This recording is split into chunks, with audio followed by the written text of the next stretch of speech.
أحمد الله حمدا وشكرا للقائم المقام، حمدا وشكرا لضمان بدوامه، وأشهد أن لا إله إلا الله وحده لا شريك له، وأشهد أن سيدنا محمدا عبده ورسوله، أشهد أنه صلى الله عليه وسلم بلغ الرسالة وأدى الأمانة ونصح الأمة وجاهد لله حق جهاده حتى أتاه اليقين.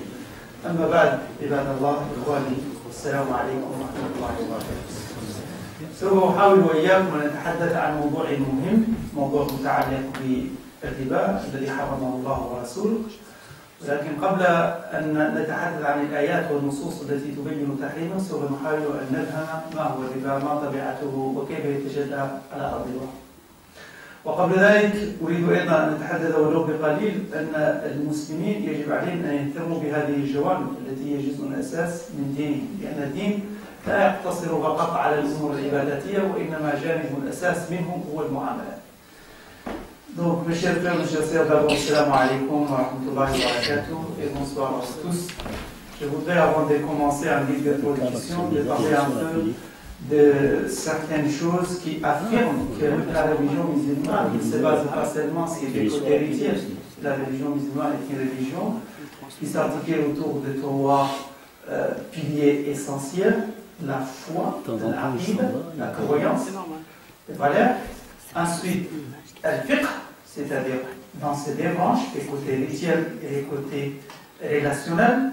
Et en troisième position, qui est d'ailleurs la plus importante, en fait, tout est important, mais qui complète et qui chapeaute tout, c'est l'akhlaq, c'est-à-dire la manière d'être, la manière de vivre, les comportements, les bons comportements, en fait, que l'on doit, en fait, intégrer dans notre vie. Je voudrais dire par là qu'il faut que le musulman sache que la religion doit se manifester, la foi en tout cas, doit se manifester dans nos relations avec les autres. Je voudrais dire encore d'une autre manière que l'islam doit marcher sur des jambes, pas sur une seule jambe.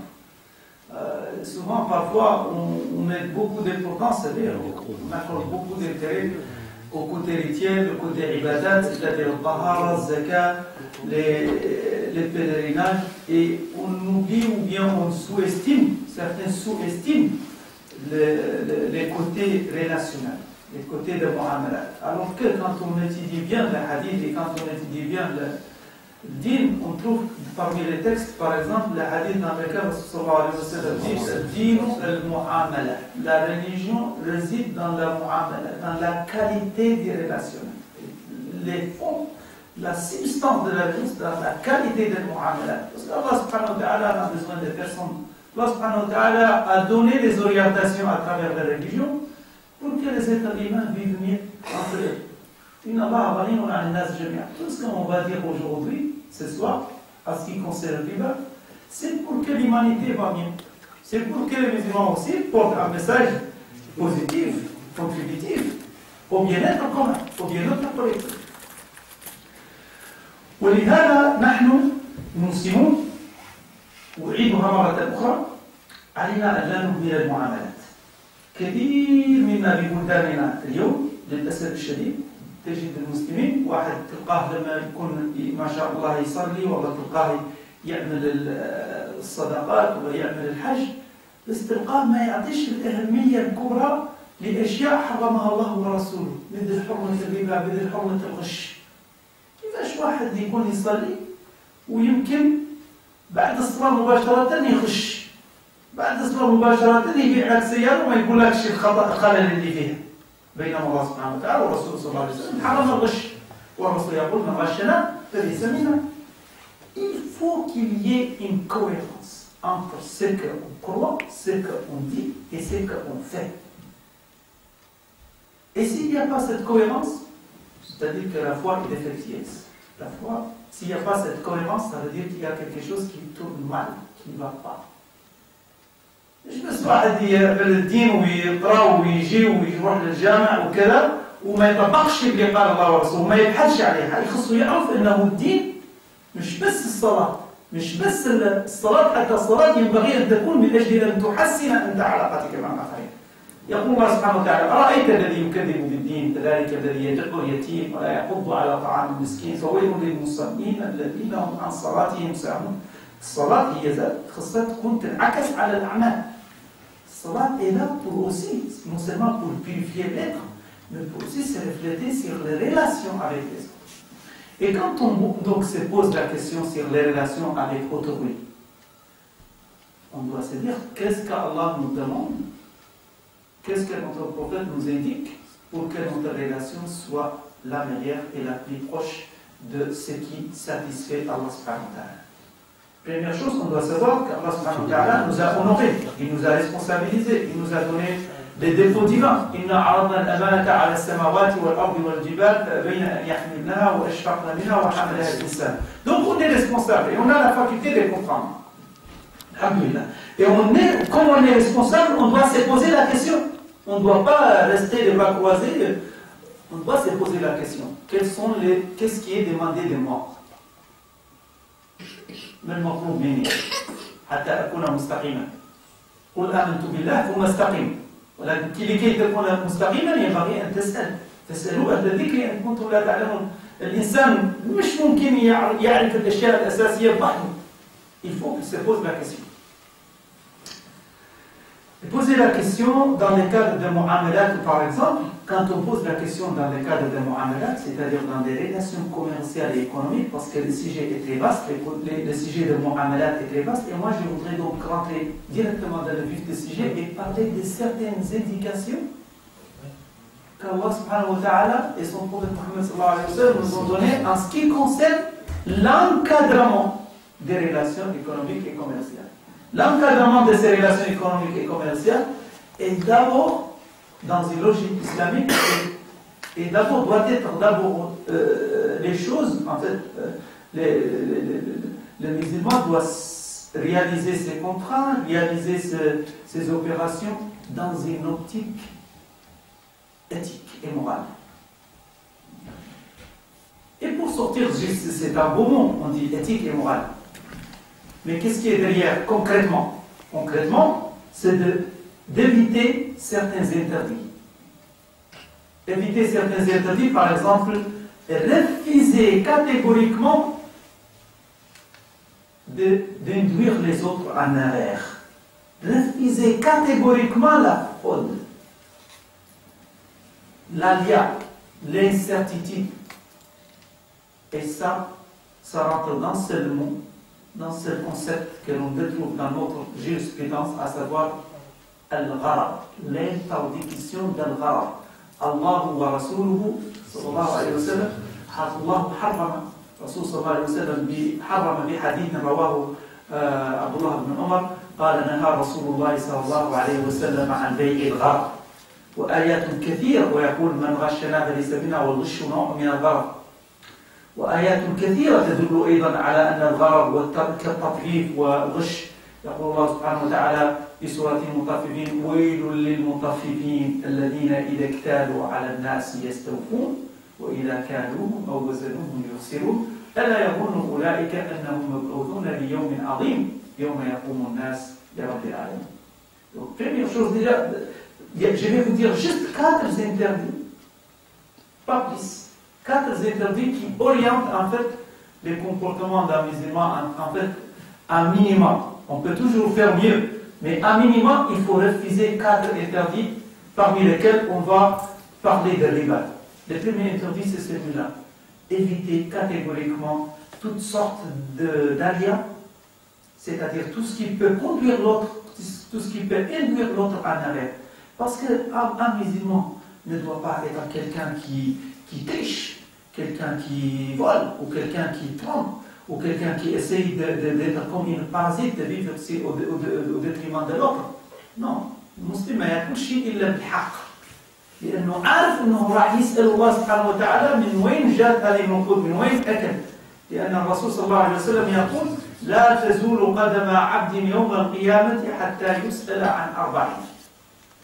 يسأل عن عمره فيما أفناه، وعن شبابه فيما أبلاه، وعن علمه ماذا عمل به، وعن ماله من أين اكتسبه وفيما أنفقه. Vous voyez le niveau de responsabilisation que l'on a dans notre religion. Certes, notre religion, masha'Allah, elle nous honore, on doit être en être fier, mais elle nous responsabilise pour être encore et encore meilleurs. Elle nous dit, en guise de cette responsabilisation, elle nous dit, écoutez, faites ces bonnes choses, pas seulement pour trouver l'approbation, la bonne approbation de X ou de Y personnes. Faites ces bonnes choses parce que vous allez être questionné par votre Créateur si bien. Vous allez être interrogé par votre Créateur le jour de la résurrection sur les principaux, sur votre vie, sur votre jeunesse, sur votre savoir et sur votre argent, comment vous l'avez gagné et comment vous l'avez dépensé. Donc quand on intériorise tout cela, quand on a tout cela, on doit réfléchir avant d'acheter ou de vendre, avant de consommer, avant de faire. Donc, en un seul mot, on est responsable. Consciemment. Pas responsable avec un mot comme ça. Oui, je suis responsable. Et après, dans les faits, on ne voit rien. Ou bien on voit juste les clichés. Non. Il faut, dans l'acte concret, que cette responsabilité soit vécue. انت واحد لما تشوف واحد مسلم ويقش كما قلت لك تقول هذا عجيب وغريب، هذا خرج عن والله واحد مسلم ويعمل تعامل بالربا، وراح نقول له ما هو الربا بعد قليل ان شاء الله. Donc, première chose, c'est d'éviter toutes sortes d'inductions en erreur, d'être honnête, d'être intègre. Ce sont des principes généraux, mais ça doit être réalisé dans les faits. Car ce n'est pas utile de le savoir seulement, ce qui est utile, c'est de le mettre en œuvre. Ça, je tiens à le dire aussi. Parce que si vous sortez aujourd'hui, machallah, ce soir de cette salle, tout en connaissant cela théoriquement, mais sans avoir la volonté, la ferme résolution de rompre avec certaines pratiques avant ou de les refuser dans la vie de tous les jours, c'est comme si vous n'avez pas acquis. ولا أريد أن أقول كما قال الله سبحانه ولا أريد أن أقول كما ورد بالآية لا أريد أن أشبهكم ولا أن أشبه أحدا بمثل الحمار يحمل أسفارا مثل الذين حملوا التوراة ثم لم يحملوها كمثل الحمار يحمل أسفارا. الإنسان لما يكون يعرف حاجة وما يطبقهاش يكون مثل الحمار، وخلوا عليه الكتب ما شاء الله النفيسة، ولكن وين الحمار ووين الكتب العلم؟ شفتها ما بينهما. أول شيء يجب أن نسأل، أنا أعود أكرر أنه لا بد لكل مسلم عاقل بالغ أن يسأل عن ما هي الأشياء التي تمكنه من أن يحترم دينه وأن يكون إنسانا فعالا إيجابيا منتجا. Chacun, lorsqu'il arrive à l'âge, et ça, nos savants, ils disent que المسلم أول ما يجب والواجب على من كلف تصحيحه إيمانه ويعرفه. المسلم لما يبلغ ال 18 سنة يخصه يبدأ يسأل، ويخص والديه أيضا يحثوه على التعلم، يقولوا له أنت الآن رانك بلغت 18 سنة، يخصك تسأل شنو اللي واجب علي في مجال الدين، شنو الواجب علي في مجال المعاملات، شنو الحاجات اللي خصني ما نعملهاش، شنو الحاجات اللي خصني نعملها. ولما يسأل ويعرف الحاجة اللي ما يخصه ما يعملهاش، يخصه أيضا يسأل لماذا ما نديرها.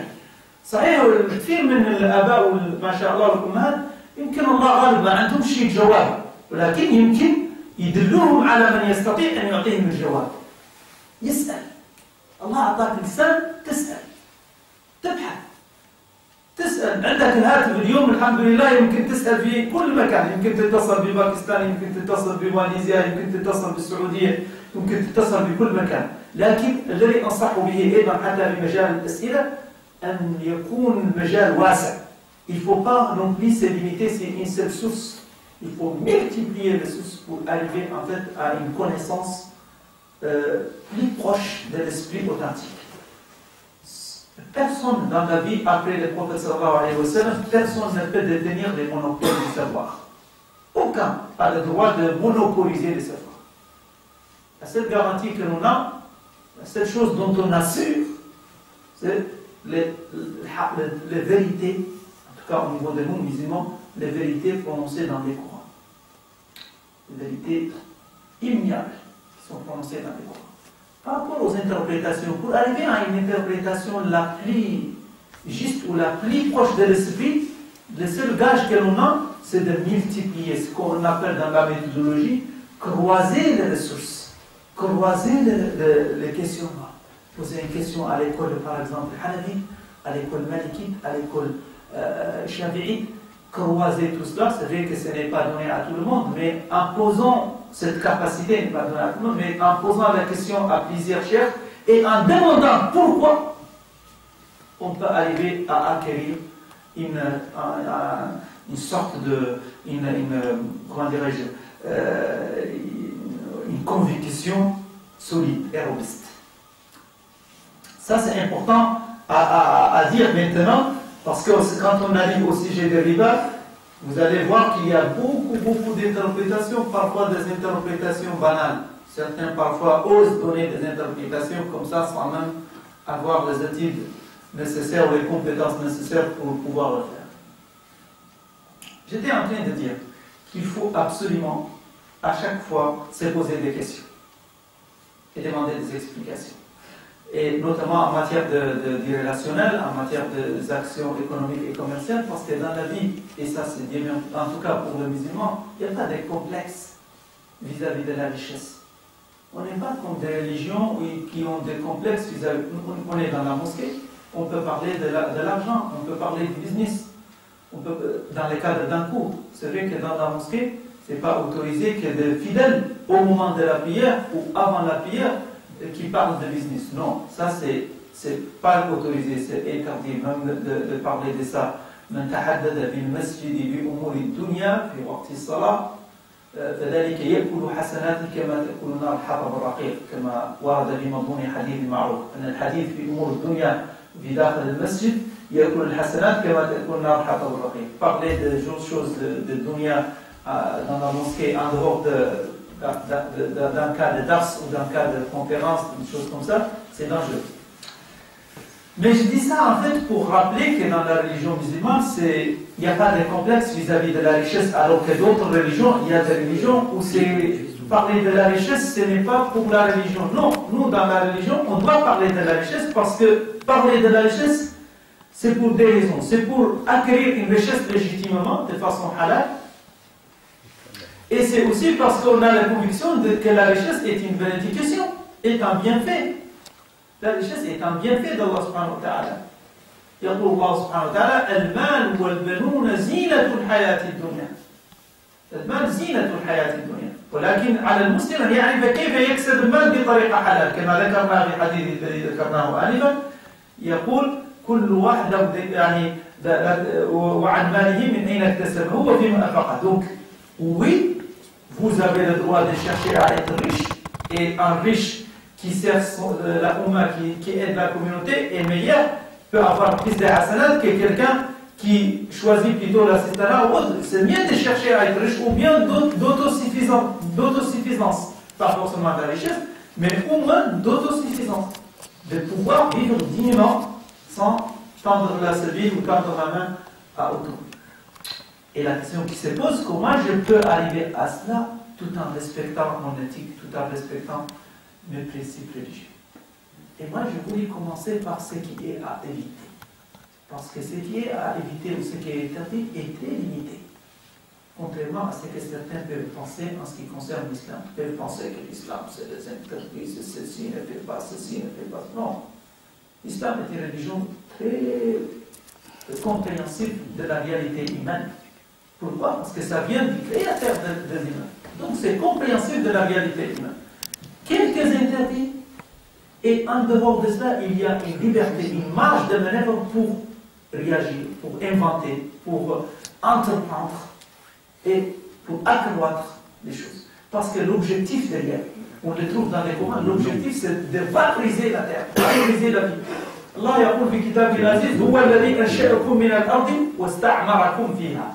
هو الذي أنشأكم من الأرض واستعمركم فيها. أي أن هناك إرادة إلهية بأن الناس يستعمرون الأرض لإعمار. Valorisation de la terre, la bonne exploitation des ressources naturelles, tout cela est une volonté divine. Encore donc, je reviens donc à mon approche. Quels sont les interdits à éviter? Et cela, moi je suis fidèle à cette approche parce que je suis dans cela, Hudayfa ibn al-Yaman, qui commence toujours par ce qui est à éviter. Parce qu'il sait qu'il a du bon sens, qui va lui permettre de faire de bonnes choses. Il lui suffit de savoir كان الناس يسألون رسول الله صلى الله عليه وسلم عن الخير.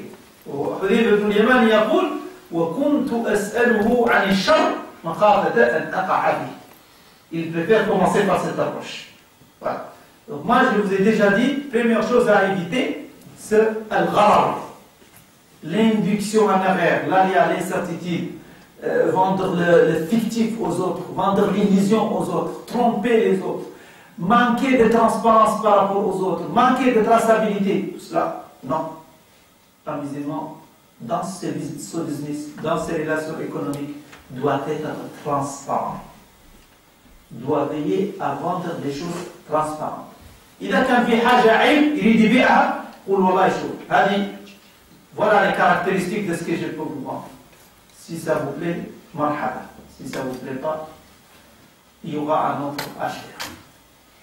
Mais pas camoufler, laisser certaines choses cachées, transférer les risques comme ça systématiquement aux autres. Ça, ce n'est pas ça, c'est la pratique de Madoff, pas la pratique d'un musulman. Ça, c'est la première chose. Deuxième chose à éviter, c'est ce qu'on appelle la spéculation, c'est-à-dire le maïsir, les jeux du hasard.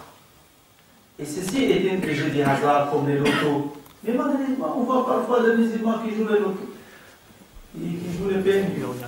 Et c'est comme si ils n'ont pas entendu les versets qui disent يا أيها الذين آمنوا إنما الخمر والميسر والأنصاب والأزلام رجس من عمل الشيطان فاجتنبوه لعلكم تفلحون. C'est marqué dans le Coran que le Messie est haram. Comment se fait-il donc qu'on passe par voie dans la vie, on voit de Omar, de Zayd, de Ali, de Mohamed en train de jouer le loto, en train de jouer le pays ou autre chose. Et parfois, s'il s'agit parfois des gens qui fréquentent parfois des mosquées, ça veut dire qu'il y a quelque chose qui ne va pas. Ça veut dire que parfois nos imams aussi, parfois des imams, ne communiquent pas suffisamment sur ces aspects. Alors que ça fait partie intégrante de science islamique. La science islamique, c'est pas seulement, comme je l'ai dit, c'est pas seulement l'héritier. L'héritier, c'est bien, c'est important, parce que ça purifie les cœurs, ça purifie l'âme. Mais il faut également purifier la relation avec les humains. لأن الله سبحانه وتعالى يريد دائما من الإنسان أن تكون علاقته مع أخيه الإنسان بأحسن حال. وهذه التوجيهات كلها تصب في هذا المنحى، أن تكون علاقة الإنسان، أن يكون الإنسان بعلاقته صافيا واضحا مع الآخرين ومفيدا لمجتمعه. لماذا؟ Pourquoi on a interdit la spéculation des jeux du hasard? C'est pas pour empêcher les gens de jouer. C'est parce qu'on estime qu'une telle chose est nocive pour la société. Parce qu'une telle chose conduit les gens à ne pas travailler, à ne pas produire. En jouant le jeu, qu'est-ce que ça apporte en termes de valeur ajoutée, en termes de productivité? Rien. Vous voyez pourquoi, quand Allah subhanahu wa ta'ala interdit quelque chose, c'est pour votre intérêt, vous, les humains. Il suffit de raisonner un peu pour comprendre. Chacun d'entre vous a compris pourquoi on a interdit, tout à l'heure on a interdit le gharar. Pourquoi? Vous pouvez me dire pourquoi? Quelqu'un peut me dire pourquoi? Un peu. Juste une raison.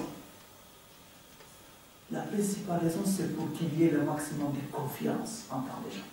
Parce que si chacun induit en erreur ou cache certaines choses, les gens perdent confiance et on le voit. Pourquoi les gens aujourd'hui, ils ont peu de confiance entre eux? C'est parce que chacun d'entre eux, il sait que l'autre n'est pas honnête et qu'il est un profiteur. Dès qu'il a une occasion, il va taper l'autre. Et c'est pour cela qu'il n'y a pas assez de confiance. Les orientations religieuses conduisent vers qu'il y ait d'essayer qu'il y ait le maximum de transparence afin qu'il y ait la confiance entre les gens. C'est ça l'objectif. C'est pour qu'il y ait la confiance. Et si on a de confiance, plus on valorise la confiance, plus la croissance également se développe de façon quasi automatique. Parce que la confiance, la croissance est tributaire de la confiance. Il y a une corrélation claire et nette entre les deux. Deuxième chose, la spéculation est nocive, comme je l'ai dit, c'est pour cela a été interdit conformément au texte que je viens d'évoquer. Troisième chose, c'est la thésaurisation. Le Coran interdit la thésaurisation. C'est-à-dire qu'il nous dit, la thésaurisation, c'est-à-dire stocker l'argent, c'est-à-dire viser en fait l'accumulation de la richesse de façon... En fait, si vous voulez, c'est une sorte de culte d'or. Le Coran refuse, les indications islamiques refusent en fait de thésauriser, d'empêcher l'argent de circuler. Pour les musulmans, en tout cas pour les savants musulmans, l'argent est un outil de mesure. Elle ne doit pas être cherchée, la monnaie ne doit pas être cherchée en tant que telle, mais cherchée comme outil, comme moyen.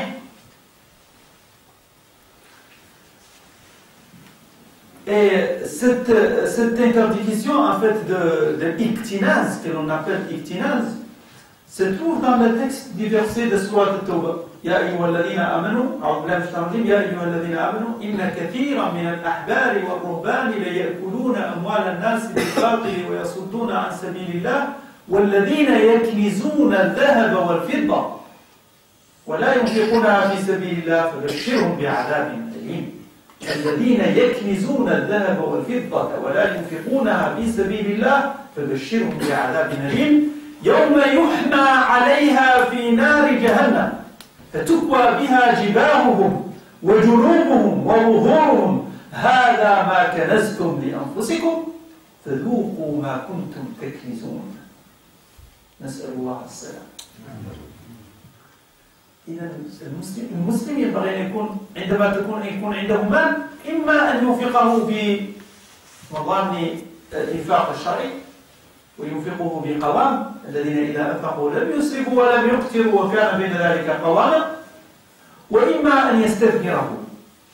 مسلم عندما يكون عنده المال إما ينفق وإما يستثمر، وعليه أن ينفق ما عليه إنفاقه وعلى المسع قدره وعلى المقتر قدره، متاع معروف. يعني الإنسان عليه أن ينفق بقدر أن يقوم بواجبات الإنفاق التي أوجبها الله عليه، ويستحب له بطبيعة الحال أن يستثمر ما استطاع استثماره، أن يدخره على شكل استثمار إن أمكن.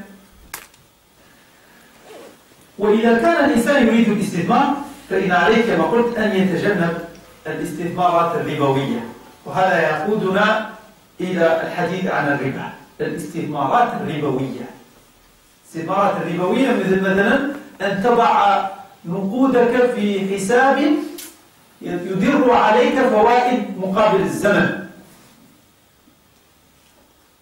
On a dit tout à l'heure, donc, quand on a de l'argent, un musulman, quand il commence à gagner bien sa vie, il va d'abord remplir ses obligations essentielles, en dépensant bien sûr, en donnant aussi vis-à-vis et il est aussi préférable d'investir ce qu'il peut investir, d'épargner positivement, pas négativement, d'épargner positivement, c'est-à-dire investir dans des supports d'investissement halal, et non pas dans des supports d'investissement ribawi ou isilaire. Qu'est-ce que ça veut dire investissement isilaire? C'est-à-dire mettre de l'argent dans un compte d'épargne qui rémunère en fonction du temps. Quand on met notre argent dans une banque qui rémunère avec des taux d'intérêt, la banque vous donne une part de ce qu'elle a exigé sur l'entrepreneur.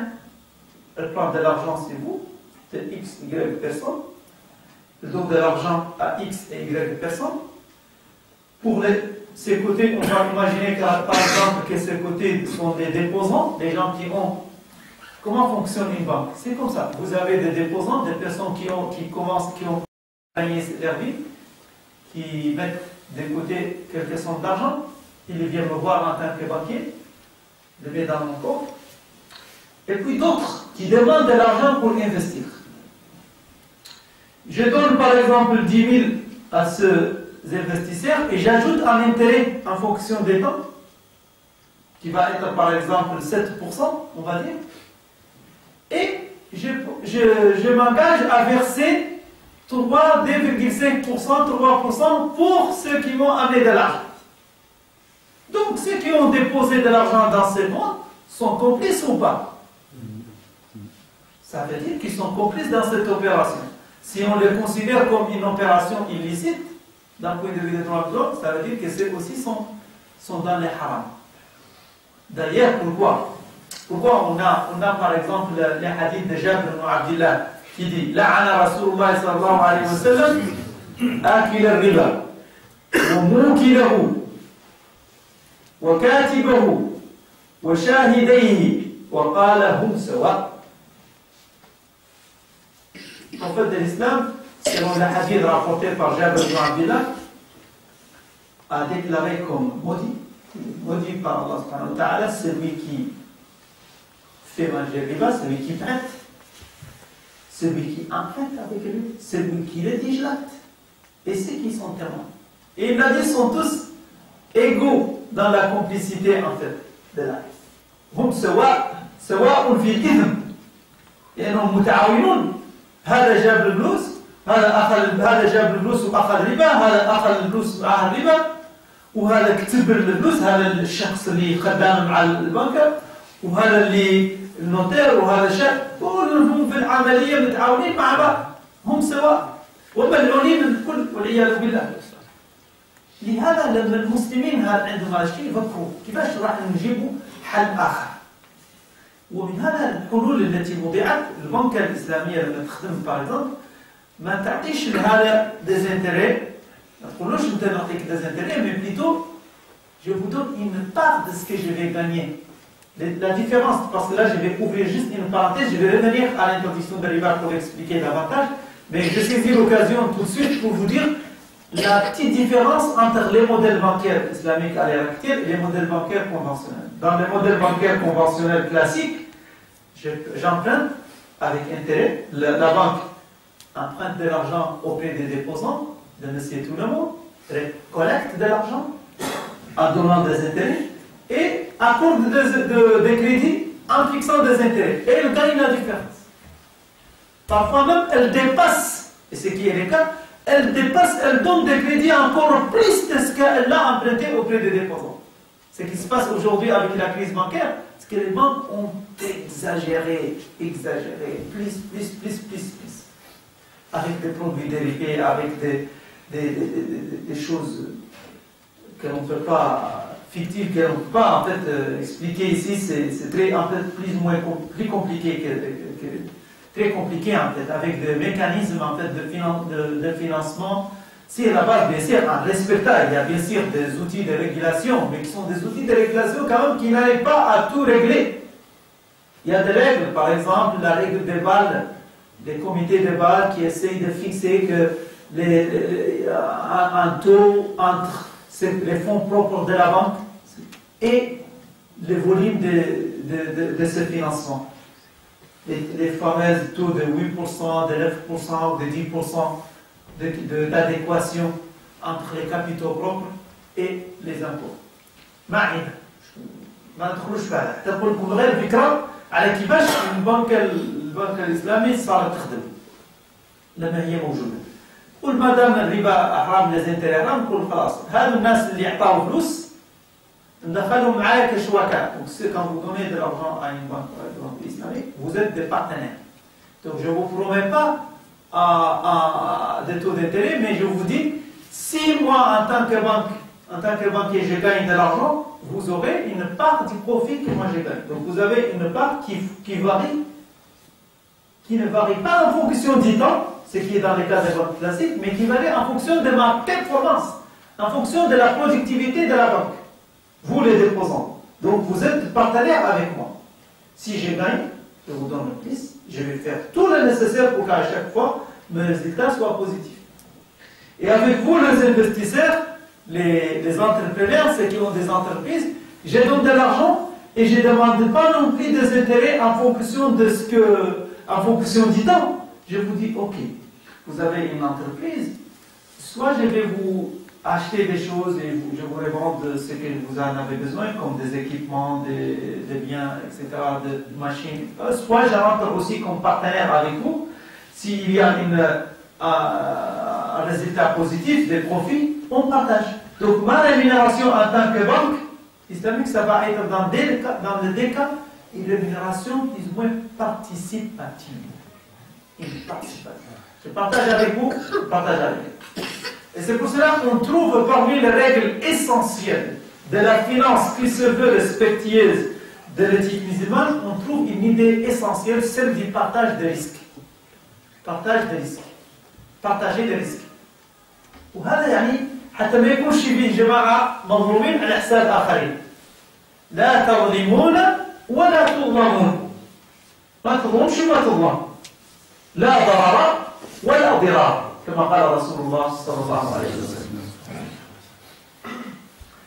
أعود إلى الحديث عما كنت بصدد الحديث عنه بصدد تفسيره، وهو أن هناك فقط 4 أشياء يجب إدراكها.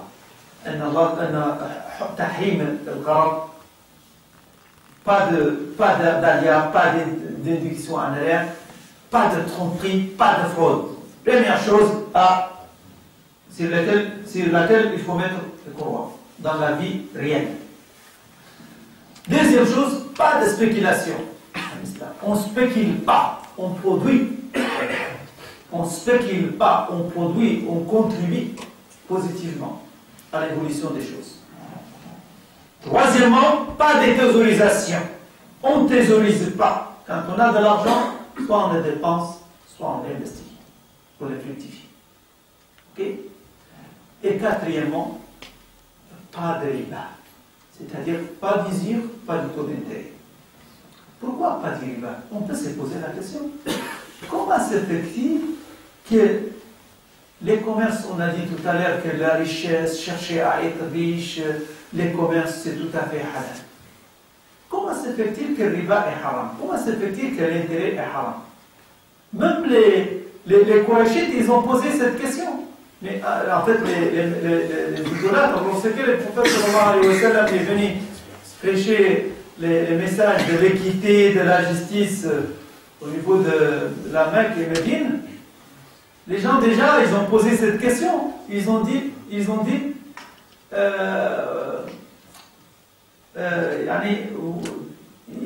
sont posé la question, pourquoi la vente est licite alors que, pourquoi l'intérêt est illicite alors que la vente est licite? C'est-à-dire, ils se sont posé la question sur la différence, ils ont dit pourquoi la vente est autorisée alors que le riba est interdit.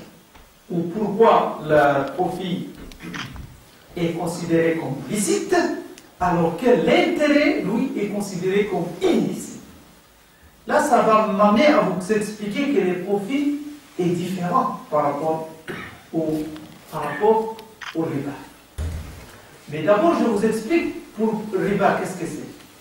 الربا في اللغة العربية معناها حاجة تزيد تنمو بطريقة غير طبيعية. En arabe, le mot riba vient d'un verbe raba, qui signifie augmenter, accroître. Et d'un point de vue, si vous voulez, juridique, on peut définir le riba, mais en tout cas c'est la définition que je propose, en me basant bien sûr sur beaucoup des écrits, notamment les écrits d'Ibn Rushd et d'Averroès. mais c'est ma propre formulation, je considère que le riba, on peut le définir comme suit, de la manière suivante. C'est tout avantage pécuniaire ou tout surplus exigé contractuellement dans le cadre d'un prêt ou dans le cadre d'une vente de monnaie à terme ou dans le cadre du troc déséquilibré. Ce sont trois, dans cette définition-là, je viens de vous dire les trois types de riba. Le riba se manifeste dans trois choses. Les prêts à intérêt, les ventes de monnaie à terme et les trocs déséquilibrés. Les trocs déséquilibrés entre des produits, notamment entre des produits alimentaires de même espèce ou entre des produits faisant office de monnaie, comme l'or et l'argent. Au jour d'aujourd'hui, c'est la première et la deuxième catégorie de riba que l'on trouve souvent. C'est-à-dire les prêts à intérêt, les intérêts qui se trouvent dans les intérêts que l'on fixe dans le cadre d'un prêt bancaire. Ça, c'est du riba. Et ce n'est pas seulement moi qui le dis. Il y en a bien sûr, il y a eu un débat à un moment donné dans les pays musulmans, c'est est-ce que les intérêts bancaires sont du riba ou pas. Et la question a été posée à l'Académie de fiqh dans les années 60, l'Académie de recherche de fiqh au niveau de l'Azhar dans les années 60. Et la réponse était claire et nette et précise. Claire, nette et précise, les intérêts bancaires sont qualifiés au riba haram. Ça, c'est dans les années 60 du siècle dernier. Ensuite, ceux qui sont toujours pas convaincus, ont poussé les choses à en fait, ils ont voulu poser la question de nouveau. Et la question a été traitée de nouveau au début des années 80, 1981, auprès de l'Académie internationale de fiqh, c'est-à-dire le Mujamma al-Fiqh al-Islami qui regroupe l'ensemble des pays musulmans. C'était dans les années 80, c'était l'année 1401, au début du siècle actuel de l'Égypte. Il y a trentaine d'années.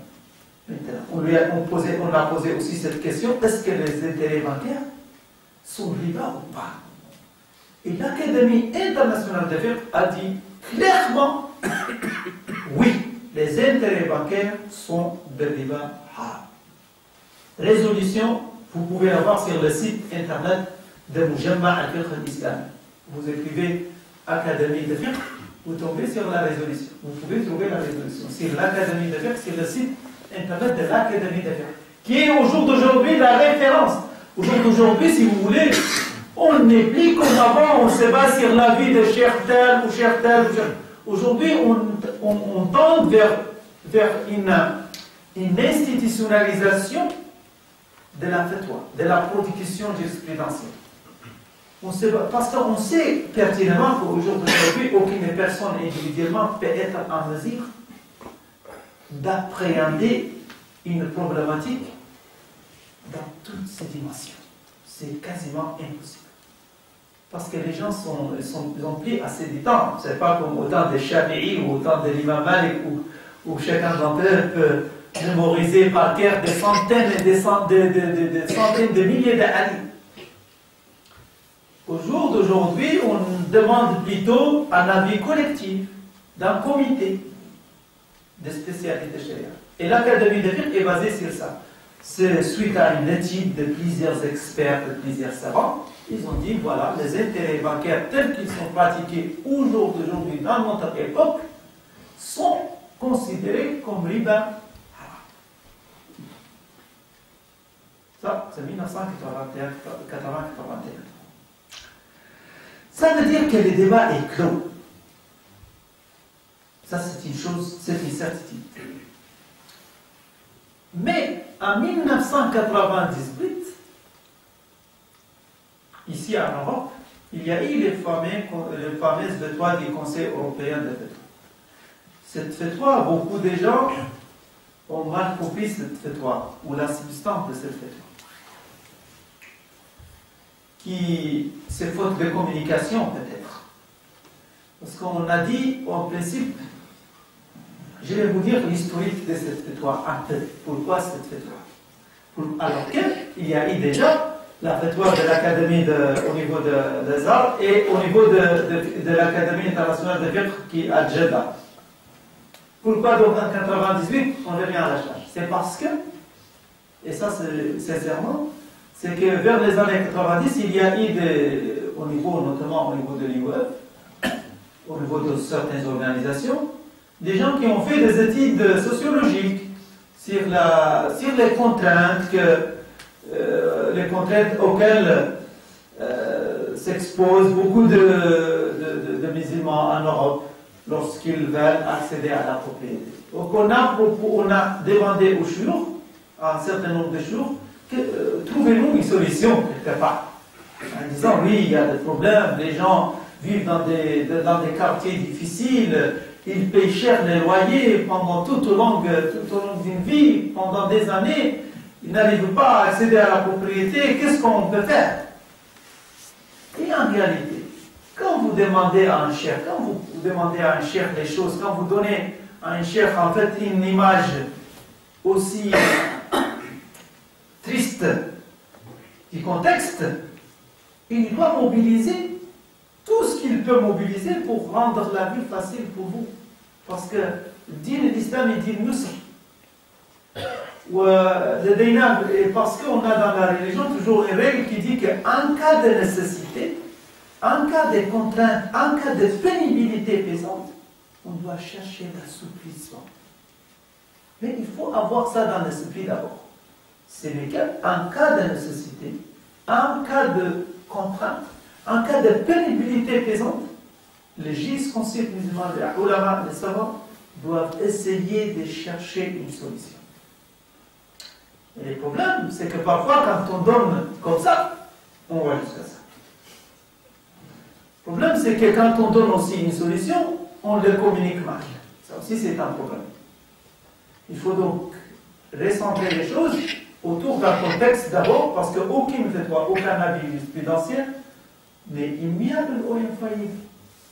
حاجة معصومة هي كلام ربي سبحانه وتعالى. C'est pas la fatwa. Aucune fatwa ne peut être infaillible, jamais. La fatwa n'est qu'un avis juridique sur une situation donnée, sur la base des données contextuelles, sociologiques, etc. On analyse, on dit, dans telle circonstance, oui, on peut faire ceci ou cela. En réalité, donc, dans les années 98, vers la fin des années 98, certaines personnes, notamment certaines personnes, ont réussi donc à pousser les membres du Conseil européen de fatwa à produire un avis, on va dire, compréhensif. Mais il faut quand même le dire que cet avis n'a pas autorisé riba. Non. Mais malheureusement, dans la conscience de certaines personnes ont pensé que cette fatwa, qui est d'ailleurs à tort attribuée à Qaradawi, alors que Qaradawi n'est qu'un membre de ce conseil. La fatwa, toujours les gens ils disent oui, le Qaradawi a autorisé ceci, a autorisé les crédits bancaires. Ça c'est trop dangereux. Qaradawi ne peut pas autoriser quelque chose comme ça. Qaradawi s'est prononcé dans le cadre d'un groupe, en cadre de Conseil européen de fatwa, sur le fait qu'en cas de nécessité et dans le fait que, et sur la base, moi j'ai l'étude, en fait, notamment en cas de nécessité, si tout l'élément de nécessité a été évoqué, c'est vrai qu'ils ont évoqué d'autres principes, comme par exemple Umum al-Balwa, ils ont évoqué également un avis, même à titre de l'Istinas, ils ont évoqué un avis très ancien dans l'école hanavite qui consiste que dans les Dar al-Harb, on peut conclure des contrats, entre guillemets, en fait, très catholique. Pas trop catholique, comme vous avez dit. Ce qui n'est pas trop conservateur. Mais bon, c'est les mots au sens respectueux de l'esprit. Ce n'est pas mon avis en tout cas. Je considère d'ailleurs qu'on n'est pas dans Dar al-Harb, on n'est pas dans Dar al-Harb. Aucun musulman d'entre vous, alhamdulillah, ici peut se considérer comme dans al-Harb. Là. C'est quoi le Harb? C'est la guerre. Non. on est dans un contexte de Dar al-Shahada, Dar al-Da'wa Aidan, ou Dar al-Ta'awun. On est dans une logique de ta'awun, dans une logique de coopération. Comme je l'ai dit tout à l'heure, un musulman doit être contributif, positif, là où il se trouve. Inna Allah yuhib khayrukum khayrun nas anfa'uhum lin-nas. فكيف يمكن للمسلم أن يكون يبني تعاملاته على الخداع والغش وبما أني في دار غير دار الإسلام لا، هذا شيء للأسف ما كان أصلا ينبغي أن يذكروه في صلب التقرير، ولكنه للأسف ذكر ونأسف لذلك. أن هذه النقطة ما كان أصلا ينبغي أن تذكر، أنه ليست هي التي بنيت عليها الفتوى أساسا، ولكنها ذكرت للأسف من باب ثم ذكر في التقديم عموم البلوى، وهذا شيء أيضا لا داعي لذكره، لأنه المطلوب من المسلمين أن يبذلوا جهودهم من أجل الاكتشاف والإبداع والإنتاج، وليس فقط من أجل التبرير. Il faut plutôt se lancer dans une dynamique d'innovation, dans une dynamique de proposition, et non dans une dynamique de statu quo ou de dire il faut faire avec ce qu'on peut proposer pour être dans une logique proactive, c'est mieux. D'autant plus qu'on n'est pas, on est dans un contexte, on est en 98, et déjà, on sait déjà que des solutions financières compatibles avec les sharia existent. On le sait déjà. Et parce que dans les années 90, Al-Baraka avait déjà initié une expérience à Londres. On savait déjà que dans les années 90, l'industrie financière islamique a une présence assez remarquable dans le monde, déjà à l'époque. Parce que l'industrie financière islamique, avec ses solutions compatibles, date des années si pour être au niveau officiel, c'est depuis 1975, avec la création de la Banque islamique de développement. Mais depuis les années 1963, en Égypte, on a eu des solutions compatibles avec la charia. Et en 1956, on avait déjà des solutions compatibles avec la charia et contre le riba. On sait déjà tout cela. Pourquoi donc dire, oui, on peut faire telle chose? Avec mes respects, je peux comprendre en fait que l'unique et essentielle, en tout cas raison, derrière une telle fatwa attribuée à Al-Qaradawi, alors qu'il ne faut pas l'attribuer à Al-Qaradawi, cette fatwa donc se base, on peut le comprendre si elle est basée sur la nécessité, la notion de nécessité, al-darura. Et c'est vrai que si on a une nécessité absolue, notre droit, en tout cas le droit musulman, dit qu'en cas de nécessité absolue, on peut temporairement autoriser ce qui est interdit. الضرورات ترفع إثم المحظورات. الضرورات ترفع إثم المحظورات. ولكن كيف يمكن أن نعرف أن شيئا ضروريا؟ يجب أن يكون نعرف أن شيئا ضروريا إذا كان مؤثرا ومضرا بشيء لا تستقيم الحياة إلا به مثلا، أو شيء يمس من يؤثر على المقاصد الأساسية للشريعة كحفظ النفس وكحفظ المال وكحفظ النسل وكحفظ الدين. إذا كان هناك تأثيرا ملموسا على هذه الأشياء حينها يمكن أن نتحدث عن الضرر، وينبغي قبل ذلك دراسات وتقديرات موضوعية وحقيقية بعيدا عن مجرد الغرض الافتراضات، وأن يكون ذلك عاما. والأفضل أن نقول أنه الضرورة تقدر بقدرها. وهذا الشيخ القرضاوي دائما يذكره، وكنت حاضرا مرة في إحدى مداخلاته حفظه الله، وأكد أن كل ضرورة تقدر بقدرها. Donc, vaut mieux. Donc, moi, je considère que la fatwa en question a été en fait mal communiquée, on va dire. Je n'accuse personne.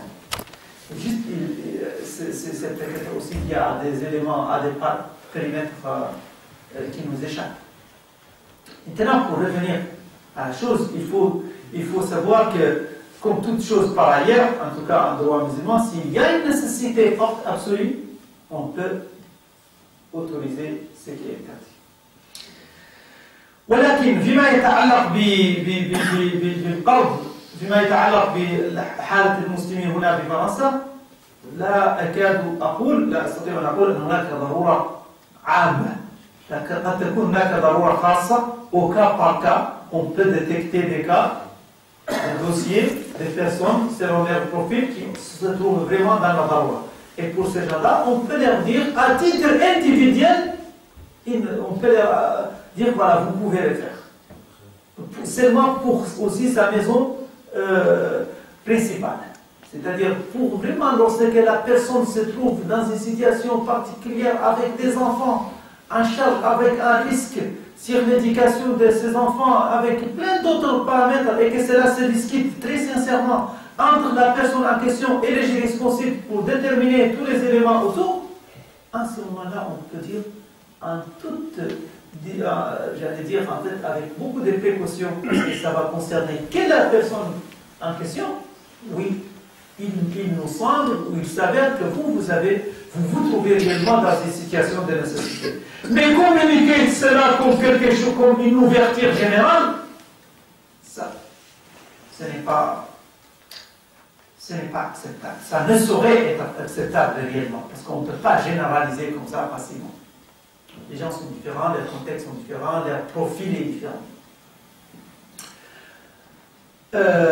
Lyon, littéralement, donc je reviens un peu, parce que excusez-moi, je vous explique en fait maintenant quelques éléments, juste rapidement, après je vous donne la parole, Inch'Allah, sur les questions. Parce que tout ce que je viens de dire, c'est l'essentiel pour moi, c'est de vous dire les éléments, je vais vous revenir sur la définition du riba.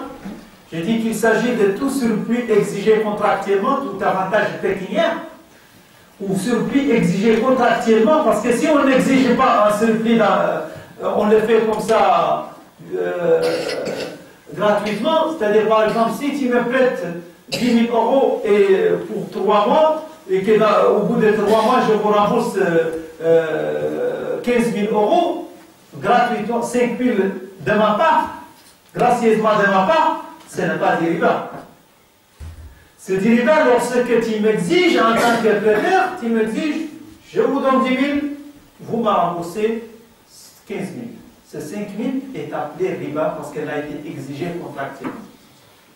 Par contre, si je le fais de mon propre gré, ça s'appelle husn al-qada. Le Rasul sallallahu alayhi wa sallam appelle ahsanukum qada'an. Mumkin, walakin anta hur. Ce n'est pas une obligation. Si toi tu veux ajouter quelque chose de plus pour ton prêteur, gracieusement, je veux dire, ce n'est pas du riba. Donc je tiens à souligner ça, c'est pour cela dans ma formulation ou dans ma définition du riba, je dis tout ce qui est exigé contractuellement dans le cadre d'un prêt ou exigé contractuellement dans le cadre de vente de monnaie à terme. Si vous vendez des monnaies à terme, ça aussi c'est type de riba.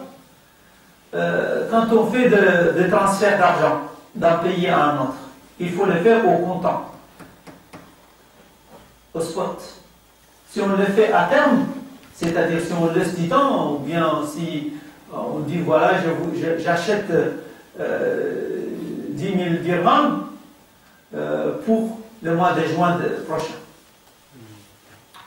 contre une somme d'argent d'aujourd'hui, 10 000 dirhams, le mois de juin prochain, si je descends en voyage au Maroc. Le fait de retarder la livraison en cas de monnaie n'est pas acceptable. Pourquoi? Parce que l'islam considère que la monnaie est un bien qui doit être préservé contre la spéculation. Si on autorise les ventes, l'achat, la vente à terme de monnaie, des contrats alternatifs sur la monnaie, ça pousse les acteurs économiques à anticiper sur la monnaie. Donc ils vont spéculer sur la monnaie. Et donc ça complique la situation économique, ça déstabilise l'économie. Par contre, on n'empêche pas les gens d'échanger les monnaies. On peut échanger les monnaies, mais au comptant. C'est pour ça que je dis le deuxième type de riba, c'est les ventes de monnaies à terme. La monnaie, on le fait au comptant, pour éviter tout risque toute incitation à la spéculation. Et le troisième type de riba que j'ai dit tout à l'heure, c'est riba al-fadl, c'est l'équilibre, c'est le déséquilibre des prestations, notamment en cas de troc. هذا هو تعريف الربا يا جماعة. وحرمة الربا لا تخفى على أحد منكم لعلكم تعرفون أن النصوص القرآنية وردت مؤكدة حرمة الربا وقد جاء ذلك في آيات كثيرة من القرآن الكريم نجده أولها مثلا في سورة الروم حيث يقول الله سبحانه وتعالى وما آتيتم من ربا لتربوا في أموال الناس فلا يربو عند الله وما آتيتم من زكاة تريدون وجه الله فأولئك هم المضعفون. هذه الآية الأولى اللي نزلت في القرآن بما يتعلق بالربا، وفيها نجد أن الله سبحانه وتعالى بين أن الربا شيء ممقوت، شيء غير جميل، شيء مضر، شيء لا يتناسب مع الدين الجديد، الدين القويم الذي يسعى بالناس إلى ما هو أفضل لهم في حياتهم وفي توازنهم وفي توازناتهم. أما الزكاة نلاحظ في هذه الآية أنه وجد هناك نوع من التنبيه إلى أن الزكاة مفيدة للمجتمع والربا مضر للمجتمع. ما آتيتم من ربا لتربوا في أموال الناس فلا يربو عند الله وما آتيتم من زكاة تريدون وجه الله فأولئك هم المضعفون. Quand j'essaie de partager avec vous les versets ou les textes qui parlent du riba dans les Corans, le premier texte que l'on trouve dans les Corans au sujet du riba se trouve dans Surat al-Rum et qui avance une idée importante, une mise en contraste entre riba et zakat, en nous disant, écoutez, la zakat est quelque chose d'utile pour la société, parce que ça aide à la redistribution équitable de la richesse. Et c'est ainsi que c'est doublement récompensé par Allah subhanahu wa ta'ala. Il y a une récompense matérielle et une récompense spirituelle de la zakat. Parce que la zakat est récompensée matériellement par le baraka aussi. Parce que ما نقص مال من صدقة لما تعطي الزكاة مالك يزيد المال يزيد. Et Allah subhanahu wa ta'ala demande la zakat purifie les cœurs. On dit que si la prière a été en fait instituée pour purifier l'âme, la zakat a été instituée également pour purifier la voix. La salat purifie votre relation verticale avec Allah subhanahu wa ta'ala. La zakat purifie votre relation horizontale avec les créatures d'Allah subhanahu wa ta'ala. Et les deux sont complémentaires. Raison pour laquelle vous trouvez toujours dans les Corans Aqimus salat wa atu zakat. Toujours les deux sont liés. Salat et zakat. Ces versets que je viens d'évoquer vous rappellent que la zakat est quelque chose d'utile, de bien. Alors que le riba est quelque chose de mauvais, de nocif. Mais ce premier verset ne vous dit pas clairement que le riba est haram. C'est pour ça qu'il faut attendre toutes les autres révélations pour comprendre que le riba est haram définitivement. Le premier verset était juste, si vous voulez, ça prépare le terrain. La pédagogie d'interdiction dans les Corans, c'est une approche progressive, graduelle. On commence d'abord pour attirer votre attention, pour vous dire. Parce qu'Allah subhanahu wa ta'ala ne veut pas interdire comme ça une chose, il veut interdire quelque chose qui va être utile pour les êtres humains. Donc, première chose, ces versets attirent l'attention, c'est que vous prêtez à désir au détriment des biens d'autrui, sachez bien que ce n'est pas valorisé auprès de votre créateur. Par contre, ce que vous donnez en guise de zakat, c'est largement récompensé. C'est ça qui est multiplié de double en triple, matériellement et spirituellement. Le baraka dans les temps, le baraka dans votre richesse, le baraka dans votre bien, se trouve à travers le zakat. La malédiction, malheureusement, vient de quoi? Vient de riba. يقول رسول الله صلى الله عليه وسلم عاقبة الربا إلى قيل الربا عاقبته إلى قيل ويقول الله سبحانه وتعالى يمحق الله الربا ويربي الصدقات. Allah anéantit le riba. Le riba n'a jamais de baraka.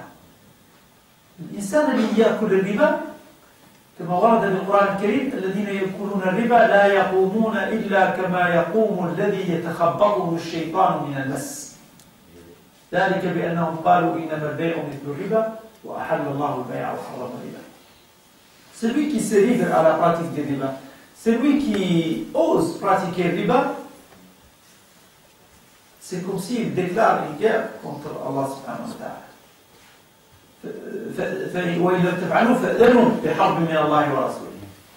Et les versets aussi nous parlent de celui qui mange riba ou celui qui pratique le riba ne sera jamais stable. Il n'aura jamais la stabilité, la quiétude, la sérénité. Il va être toujours comme celui qui est touché du diable, le bouleverse. À chaque fois qu'il remonte, il se met debout et tombe. C'est exactement, subhanallah, c'est que vous voyez au niveau vous voyez sur les bourses, sur les taux d'intérêt. Ça, c'est les tracés de celui, par exemple, qui à chaque fois, il n'y a aucune stabilité, souvent. À cause du riba, l'interdiction en fait du riba vise à introduire une dose de stabilité dans le système. Pour qu'il y ait une certaine stabilité. Par contre, si on n'a pas de règles qui encadrent cela, l'échange monétaire surtout, raison pour laquelle je vous ai dit tout à l'heure qu'il faut réguler la vente des monnaies à terme. Il faudrait réguler la vente des monnaies à terme. Il faudrait également lier la finance à l'économie réelle pour qu'il y ait une stabilité. S'il n'y a pas ce lien entre la finance et l'économie réelle, on ne peut pas s'étonner que la déstabilisation toujours continue. Comme ça. Aujourd'hui, par exemple, l'économie réelle s'est mesurée à 60 milliards, par exemple, quelque chose comme ça. 60 trillions en tout cas, alors que les statistiques sont à revoir, mais juste pour vous donner une idée au longueur des grandeurs en fait sur la différence entre l'économie réelle et l'économie fictive est 6 fois plus l'économie fictive à travers les produits dérivés, les contrats des produits dérivés, que ce soit sur les monétaires, ou sur les obligations, ou sur le CDS, tous ces packages que l'on trouve sur les marchés financiers, est 6 fois plus que la richesse mondiale, 6 fois plus que le total de la richesse mondiale. Si on regroupe le PIB de toutes les nations, on trouve cela 6 fois moins que le chiffre total des produits dérivés dans les places financières mondiales. C'est énorme. C'est énorme à cause de cette spéculation non réglée. Peut-être que donc j'étais en train de vous rappeler en fait les textes relatifs à l'interdiction de riba. Le premier se trouve dans Surat al-Rum, le deuxième se trouve dans Surat on le trouve dans Surat al-Nisa, le deuxième. Surat al-Nisa, c'est le verset qui nous dit فَبِظُلْمٍ مِّنَ الَّذِينَ هَادُوا حَرَّمْنَا عَلَيْهِمْ طَيِّبَاتٍ أُحِلَّتْ لَهُمْ وَبِصَدِّهِمْ عَنْ سَبِيلِ اللَّهِ كَثِيرًا وَأَخْذِهِمُ الرِّبَا وَقَدْ نُهُوا عَنْهُ وَأَكْلِهِمْ أَمْوَالَ النَّاسِ بِالْبَاطِلِ وَأَعْتَدْنَا لِلْكَافِرِينَ مِنْهُمْ عَذَابًا أَلِيمًا. Dans Surat al-Nisa, on trouve un texte qui nous rappelle que le riba, que l'usure était interdit même pour les nations avant l'islam, les peuples avant l'islam, dans la loi de Moïse, alayhi salam. Avec Moïse, l'usure était interdit. Avec Jésus, Isa, l'usure était interdit. L'usure était interdit presque dans toutes les religions, même dans toutes les philosophies. Le texte de cette sourate nous rappelle cette réalité. Et il va falloir attendre donc le texte de la troisième révélation qui se trouve dans Surat Al-Imran qui dit Ya ayyuhal ladhina amanu la ta'kulu riba ad'afan mudha'afa wattaqullaha la'allakum tuflihun. Là, il y a un ordre direct pour les juristes, un ordre direct à ceux qui portent la foi, aux vous, les Coréens, ne pratiquez pas riba. La ta'kulu riba, ne mangez pas de riba, ne vous livrez pas à la pratique des riba, ne faites pas des riba. Ad'afan mudha'afa, c'est plutôt une description de la réalité de riba. Parce que ce n'est pas une restriction. C'est vrai que certaines interprétations ont essayé en fait de dire ah oui, c'est peut-être ici ces versets, c'est juste pour interdire le riba sous forme de taux d'intérêt composés et non pas les taux d'intérêt simples. Alors qu'en réalité, si on comprend bien l'arabe, ce texte est plutôt nat. c'est-à-dire une description de la nature du riba. Ça veut dire que ce texte nous montre en fait l'effet, ou attire notre attention sur l'effet multiplicateur de riba. Le riba, même s'il s'agit d'un taux simple, 0,05%, ça conduit toujours à une multiplication du capital initialement prêté. On sait les cas. Il y a des pays, malheureusement en Afrique, qui empruntent de l'argent, des capitaux auprès des bailleurs de fonds, auprès des pays riches, et quelques années plus tard se trouvent obligés de payer le double. Ils se trouvent toujours enfoncés dans l'endettement, parce qu'ils payent toujours plus. À cause de cet effet multiplicateur en fonction du temps. Comme si le temps, vous savez, parmi les raisons d'interdiction des riba, c'est cette injustice. C'est comme si celui qui a les capitales a toujours le droit de gagner de rendement, d'enregistrer un rendement, seconde après seconde, minute après minute, en fonction du temps. Indépendamment de la productivité du projet financé, indépendamment du temps. Ça, ce n'est pas équitable. Et c'est ça qui conduit en fait que c'est lui qui a les capitales. Si on suit le riba, si on accepte le riba, ça veut dire que ceux qui ont les capitales à un moment donné vont rester toujours riches. Et ceux qui n'ont pas malheureusement les capitales vont toujours rester pauvres. Et ça, ce n'est pas acceptable d'un point de vue de l'équité, de la justice.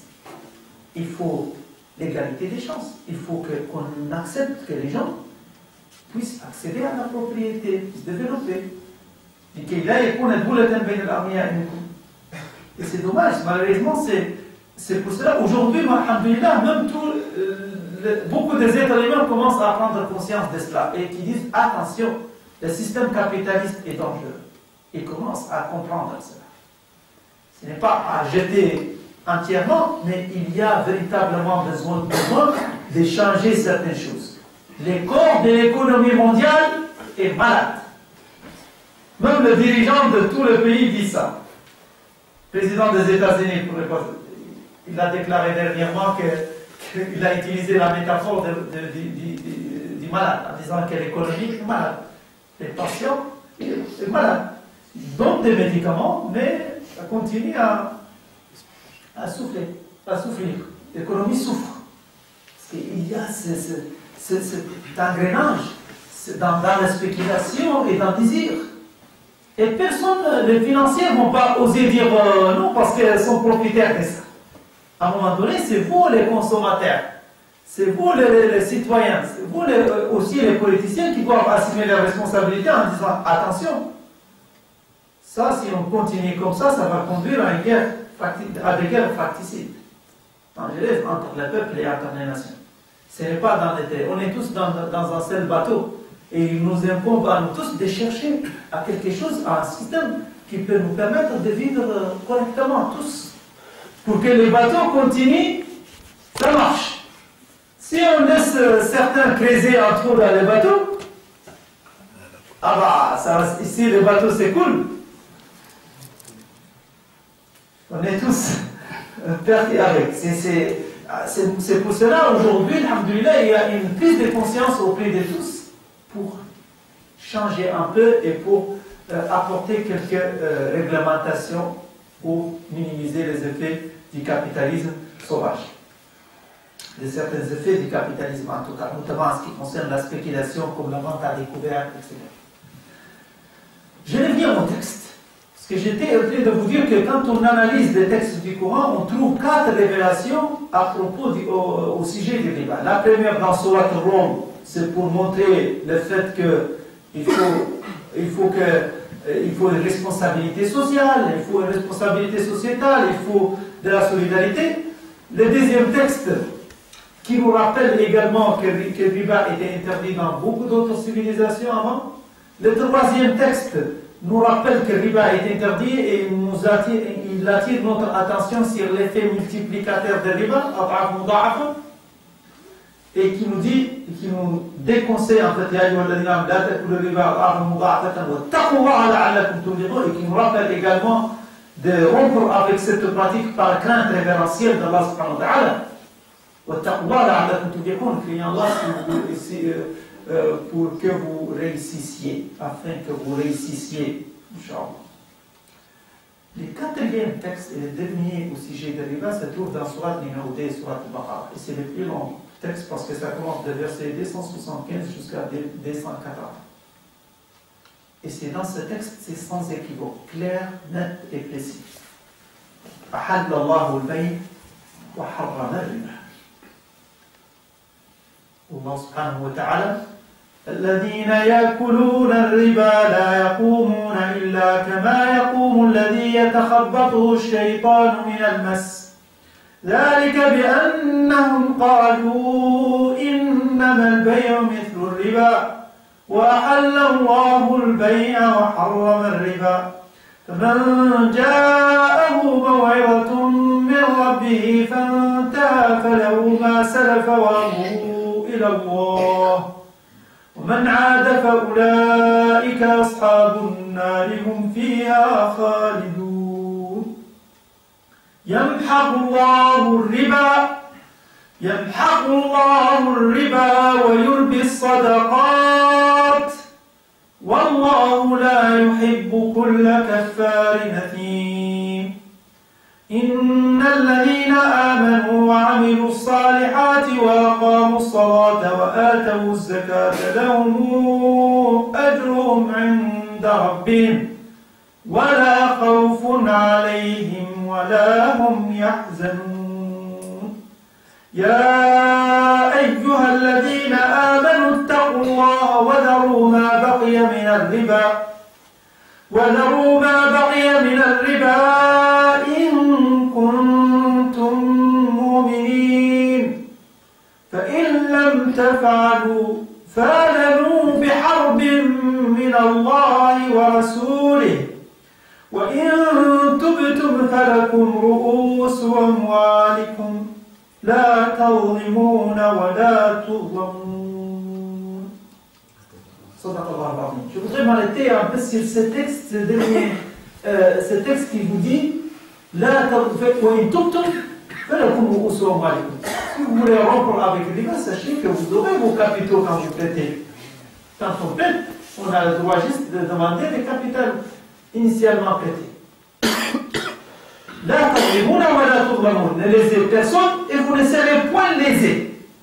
ما تظلمش أحد وأنت ما تظلم أحد.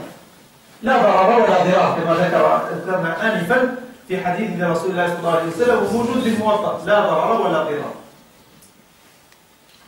الآن j'ai envie de vous dire en fait les solutions rapidement. Donc, comme on a le riba est interdit, comme on a l'intérêt est interdit, comment on peut faire pour donc acheter une maison avec un financement quand on n'a pas les moyens? Comment on peut faire pour financer son entreprise? Les solutions sont trois. Il y a trois grands types de solutions. On est d'accord. On ne peut pas, vous avez besoin d'acheter un appartement à 300 000 euros. Ok? Vous venez me voir en tant que banquier. Je peux vous dire, vous avez trois choix. Ou à moi, en fait, j'ai trois choix, à moi, trois grandes possibilités, trois grands, en fait, dossiers à ouvrir. Trois grands dossiers. Clairement, je peux faire comme ça. J'ai, pour pouvoir vous apporter des solutions, de dire, j'ai trois catégories de solutions. Vous avez besoin de 300 000 euros pour acheter votre appartement. Je peux vous dire, si j'ai vraiment confiance en vous, vous êtes honnête, vous êtes quelqu'un de bien, etc., et que j'ai les moyens de le faire, je peux vous dire oui. Je vous donne 300 000 euros pour 2 ans, vous me remboursez à échéance 300 000 euros. Masha'Allah. C'est bien. Ça s'appelle Al-Qard al-Hassan. Mais je ne suis pas obligé de faire ça. Je peux quand même essayer de gagner un peu avec vous, n'est-ce pas? Mais lorsque j'essaie de gagner avec vous, j'ai l'obligation de ne pas le faire sous forme d'intérêt. Si je le fais sous forme d'intérêt, je deviens comme les banquiers classiques. Je dois essayer de le faire en respectant l'éthique musulmane. Donc on va supposer que, étant donné que la banque dite islamique n'est pas une association, elle va essayer plutôt de dire ça, la première solution verte là, je l'ai fait dans un périmètre réduit. C'est-à-dire, je vais le faire juste pour quelques cas urgents, pour des cas vraiment d'urgence. Ok? Donc, il ne faut pas s'attendre que les banques islamiques vont vous donner de l'argent gratis. Ça, c'est juste parce que la banque n'est pas une association caritative, c'est vrai. Mais quand même, il y a des banques qui peuvent accorder quelques prêts sans intérêt, notamment, par exemple, pour aider certains jeunes à compléter leurs études. Vous savez, si vous avez besoin d'une bourse de 5 000 € ou de 20 000 € pour accéder à une école de commerce, on peut dire oui.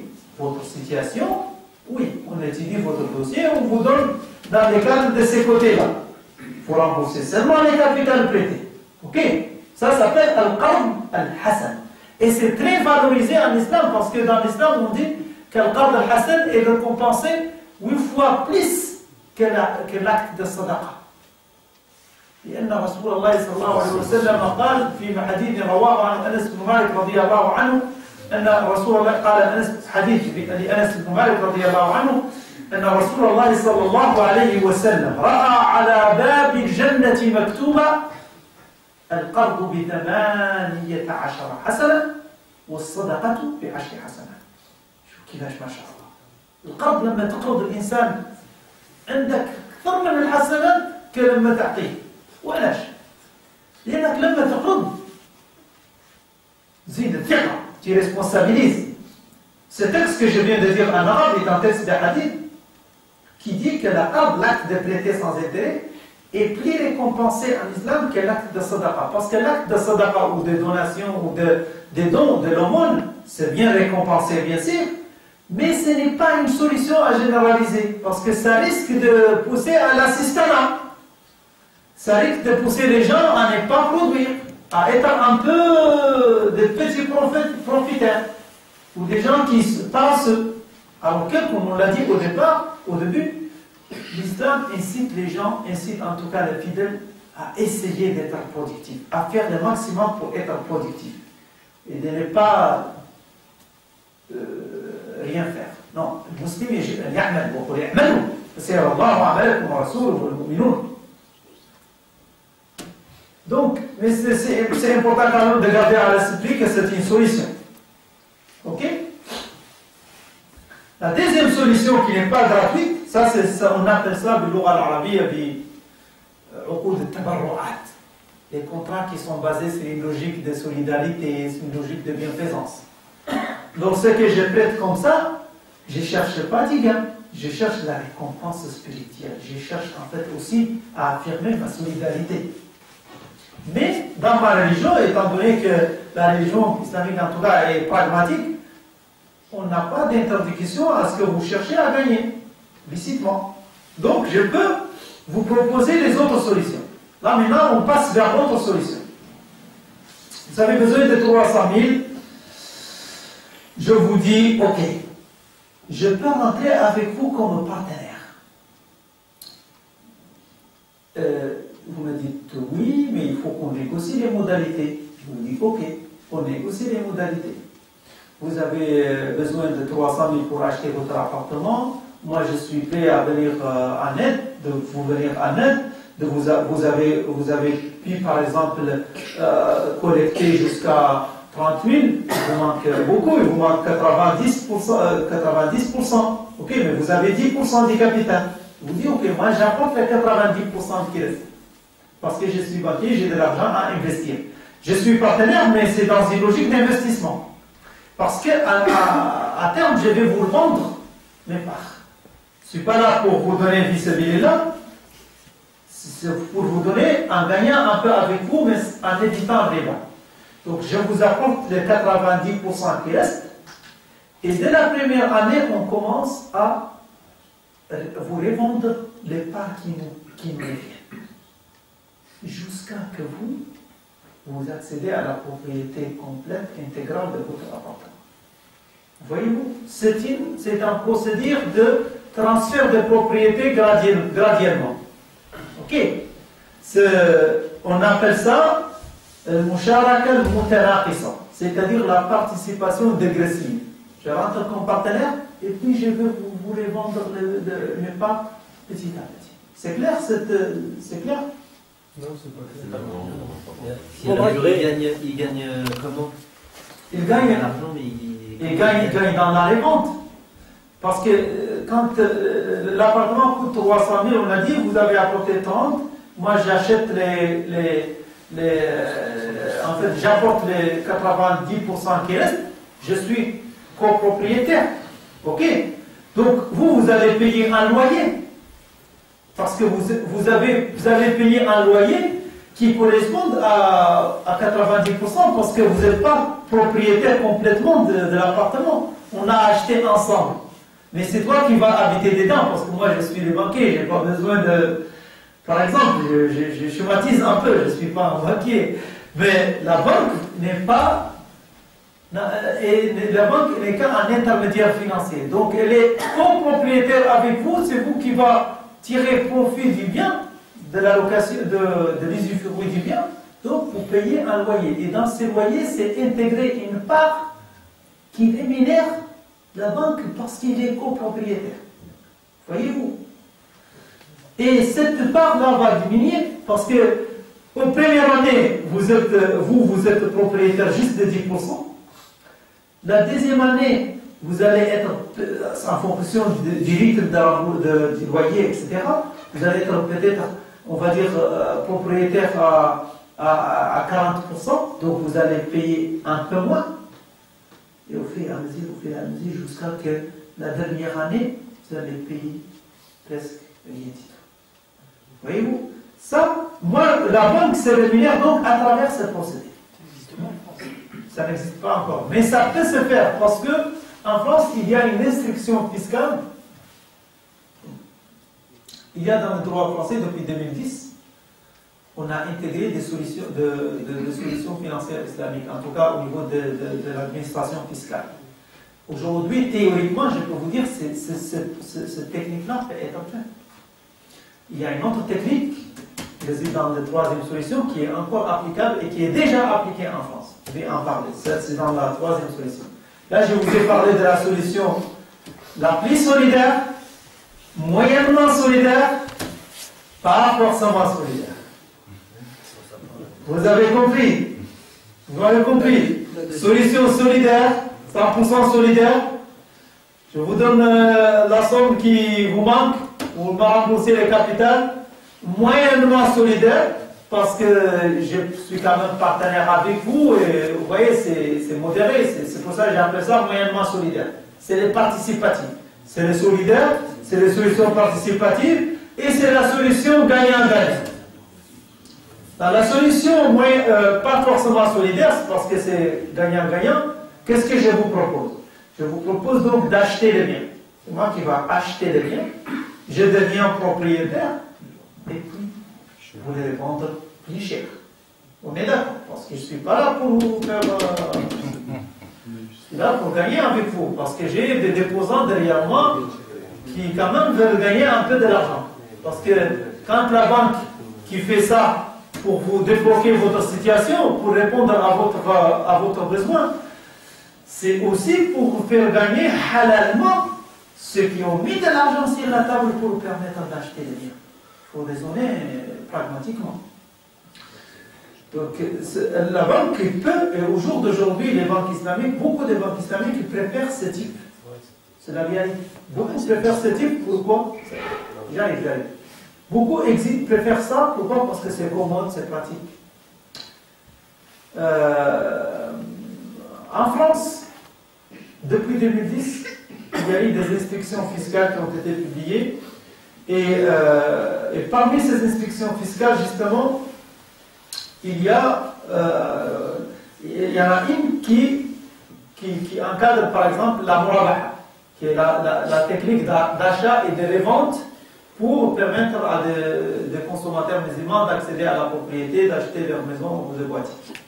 Et justement, on a déjà pu financer l'achat d'une maison avec une banque française avec cette technique-là. C'est-à-dire qu'un Français a pu acheter sa maison, Français musulman, bien sûr, a pu acheter sa maison via cette technique sans passer par les crédits à intérêt. Pourquoi il a fait ça?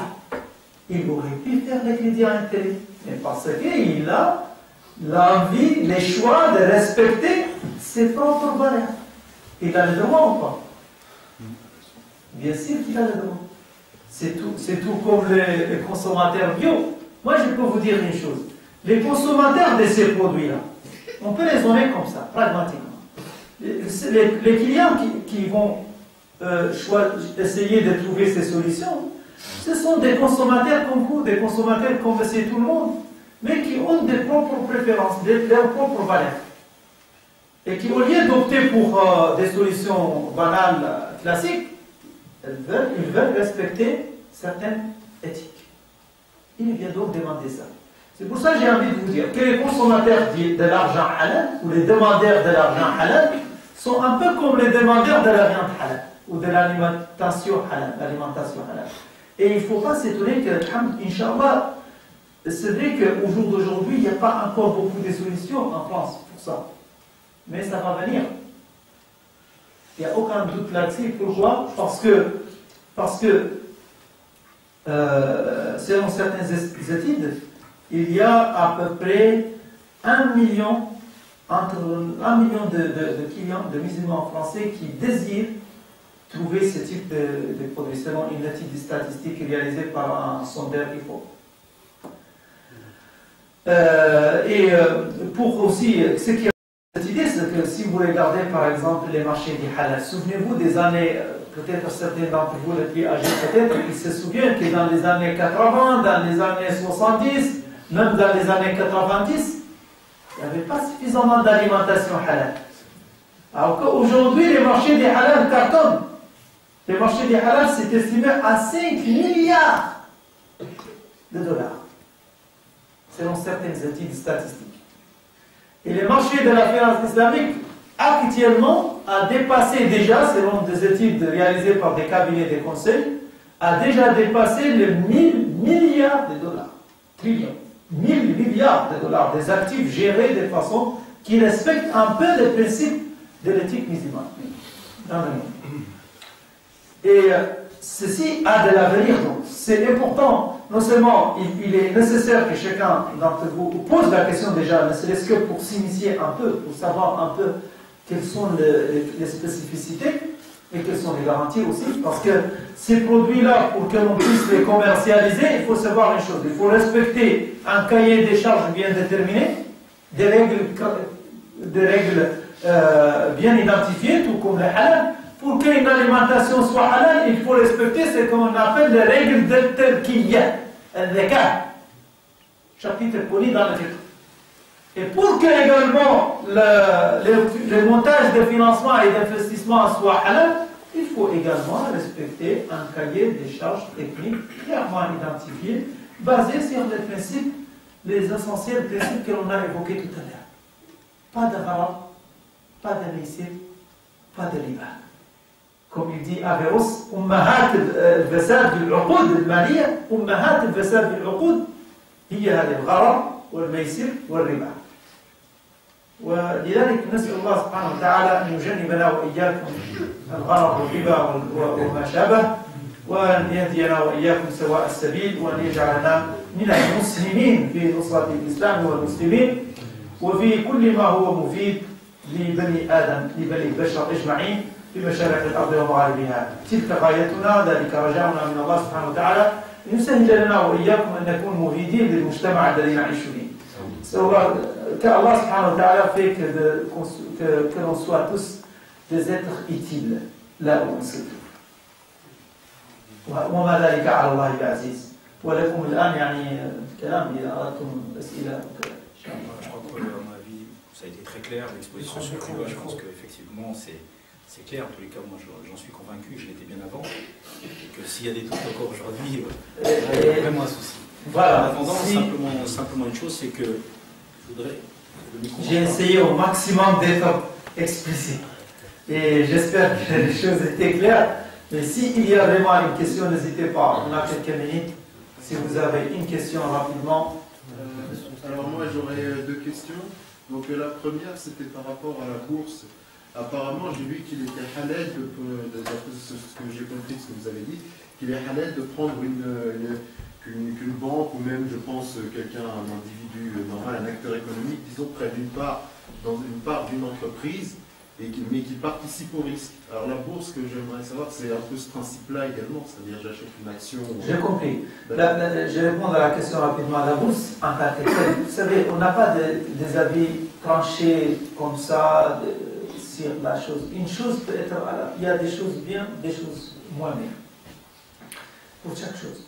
Dans la bourse, généralement, dans la bourse, pour simplifier la chose pour ceux d'entre vous peut-être qui ne connaissent pas la bourse c'est quoi? C'est un endroit où on vend des produits. Et essentiellement, on vend trois types de produits. Essentiellement dans la bourse financière, on vend ce qu'on appelle les actions, ce qu'on appelle les obligations, ce qu'on appelle des produits dérivés, des contrats, des matières premières aussi, des matières premières et des contrats. Des contrats thématiques, des FITIS, etc. Donc, pour l'achat des matières premières, il faut respecter les types de contrats dans lesquels on va acheter, parce que s'il s'agit de contrats à terme et non pas de FITIS avec des produits dérivés, s'il s'agit juste d'achat et de revente des matières premières, là, il n'y a aucun souci. Donc les matières premières, on ne va pas parler parce qu'on est dans l'économie libre, c'est bon. On peut dire les matières premières, ok, on peut échanger, vendre et acheter les matières premières. À condition, bien sûr, de respecter, en fait, dans les clauses des contrats, respecter l'esprit de l'éthique musulmane. Et les règles juridiques également relatives au contrat qui va servir comme support. Au niveau des actions, en principe aussi, il n'y a pas de problème. Mais il faut respecter également les règles que je vais évoquer tout de suite. Première règle, c'est de vérifier est-ce que l'entreprise dans laquelle je vais investir, en achetant ces actions, parce que les actions, c'est quoi? Excusez-moi, peut-être certains d'entre vous ne savent pas ce que c'est action. Action, quand on parle en finance, quand on dit action, c'est pas l'action. Action en finance, ça veut dire un titre de propriété. C'est-à-dire quand on a une entreprise, avec son capital, on le dispatche en fait un petit morceau de titres qui représente en fait la propriété. Si une entreprise, son capital est 10 000, elle peut donc diviser son capital en 1000 morceaux. Et chaque morceau s'appelle titre ou action. On l'appelle action. Et ces actions peuvent être vendues sur les marchés, sur la bourse. Un musulman peut acheter ce titre, mais sous condition que cette entreprise travaille dans un secteur halal. Première chose. S'il s'agit de Pierre Morica, une société qui vend de l'alcool, vous n'avez pas acheté le titre de cette société qui vend de l'alcool. Donc, le premier filtre, c'est exclure une activité. Ça, c'est. Je n'ai rien contre telle ou telle entreprise, il faut le dire. Et les musulmans, en fait, par tolérance et par respect de l'autre, respectent les choix des autres. Mais on a nos choix également et nos préférences. Un musulman qui veut respecter ses préférences et ses valeurs ne va pas investir dans l'alcool, dans des activités basées sur quelque chose d'illicite. Donc, il va exclure, première chose, l'activité, ce qu'on appelle les premiers filtres, c'est de vérifier la nature de l'activité. Deuxième chose, c'est de vérifier en fait le niveau d'endettement. C'est important, techniquement. Ce n'est pas donné à tout le monde le niveau d'endettement. C'est-à-dire qu'il va falloir regarder le bilan de l'entreprise, le niveau d'endettement par rapport à sa capitalisation boursière. Et si le niveau d'endettement dépasse 33%, je le mets à côté aussi. Parce que, en droit musulman, on ne doit pas acheter des dettes contre dettes. Des dettes. Naha Rasulullah sallallahu alayhi wa sallam, an bay'i dayn bid-dayn, an bay'i al-kali bil-kali. An bay'i al-dayn umuman, an bay'i al-dayn khasatan illa bismi, bil-qima al-ismiyya wa dhalika. يعني ليست يعني عمليا ليس متصورا ان تشتري شيء بقيمته الاسميه. Donc le deuxième filtre c'est ça. Premier filtre, c'est la nature. Deuxième filtre, le niveau d'endettement. Il faut que cela reste raisonnable. Et troisième filtre, il faut aussi regarder le niveau de rendement illicite. Par exemple, certaines entreprises, peut-être leur activité peut être globalement acceptable, le niveau d'endettement peut être globalement acceptable. Il faut également regarder, est-ce qu'au niveau du compte de résultat, est-ce qu'il n'y a pas des rendements qui rentrent, par exemple, des intérêts ou qui rentrent d'autres activités considérées comme illicites. S'il s'agit d'une somme gérable, comme moins de 5%, certains jurisconsultes disent oui, on peut accepter cela et a posteriori purifier le dividende en donnant en fait une somme qui correspond à ce pourcentage, en le réaffectant en fait au profit des associations humanitaires ou des associations solidaires. Mais les deux choses déjà à retenir, il y a tout un filtrage. Il y a tout un filtrage d'éthique pour choisir les actions. Bref, pour ne pas trop rentrer dans les détails, je peux vous dire, au niveau des bourses, les matières premières, ok, grosso modo, les actions, ok, en principe, pourvu que l'on respecte les conditions de filtrage, et les obligations à exclure systématiquement. Pourquoi? Parce que les obligations, dans la bourse, il y a ce type aussi de titres que l'on appelle obligations. Et les obligations sont quoi? Ce ne sont pas des titres de propriété, mais des titres de créance, des titres de dette. Et je viens de dire tout à l'heure qu'on exclut déjà une entreprise qui a plus de 33% de dette. Donc, a fortiori, on ne peut pas acheter déjà des titres basés uniquement sur les monétaires ou sur les dettes. Pour des raisons. Parce que les dettes, les obligations, parce qu'elles sont basées sur les dettes, et c'est dit monétaire. Donc, ça nous renvoie vers le riba. Raison pour laquelle un portefeuille musulman n'englobe pas les obligations. C'est clair? C'est clair la réponse? Oui. Naam. J'ai. Que signifie 33% d'endettement? 33% parce qu'on s'est inspiré en fait, de 33% d'endettement pour l'entreprise. Parce que c'était une partie des réponses au niveau des actions. J'ai dit que l'action est un titre de propriété. Ok? Et si cette action représente au niveau du un titre d'une propriété qui elle-même est en grande partie composée de dettes, ça veut dire que sa nature a changé. C'est devenu plutôt un titre de créance. C'est pour cette raison on doit regarder en fait la capitalisation de la société dans laquelle on compte investir, on veut investir. Si elle est lourdement endettée, elle essaye à vérifier pour les jurisconsultes musulmans, c'est 33%. Vous pouvez me dire pourquoi 33%? Parce qu'on s'inspire du hadith qui dit الثلث والثلث كثير. نعتمد على الحديث اللي يقول الثلث والثلث كثير، لأن ما زاد عن الثلث يصبح يغير طبيعة الشيء. وما دام الدين زاد على الثلث خلاص هذا صارت نكلاسوها مع الديون مع شركات الدين، وبالتالي لا نستثمر بها. مفهوم؟ الثلث والثلث كثير c'est-à-dire qu'à partir du tiers c'est bon. Oui. D'après vous dire, machallah, j'ai compris que vous êtes au plus fort de l'actualité financière. Et je voudrais savoir, parce que je sais que les pays voisins, Allemagne, Angleterre, Suisse, ils ont des banques islamiques. Est-ce que ça s'est déjà vu qu'un citoyen français ou un résident a fait un prêt bancaire en Allemagne ou en Angleterre et qui a acheté des biens en France? Est-ce que ça s'est déjà passé? Ça peut se faire, mais c'est trop cher. Aussi bien pour le client que pour la banque. Non, parce que quand on n'est pas dans le même pays, ça engendre des facturations assez lourdes. L'idéal, et c'est la dynamique dans laquelle on s'inscrit, c'est que chacun d'entre vous peut demander ses produits. Parce que comme je vous ai dit tout à l'heure, les logiques, aujourd'hui, il y a en France certaines banques qui, par exemple, au niveau de l'investissement en bourse, vous avez posé la question en bourse.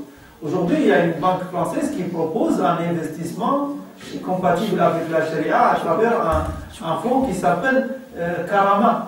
Les fonds Karama Épargne. C'est un fonds d'investissement basé sur des actions, mais en respectant le filtrage que je viens de dire. Ça rapporte? Ça rapporte, bien sûr. Ça rapporte. C'est quel L'objectif, c'est la brève. La brève. C'est la BNP, oui. Je n'ai pas voulu quand même citer de nom, mais vous m'avez surpris par la question. Direct. Oui. J'ai une question à vous poser par rapport au fait qu'il y ait des banques conventionnelles, classiques, qui vont proposer des produits sans riba pour les clients.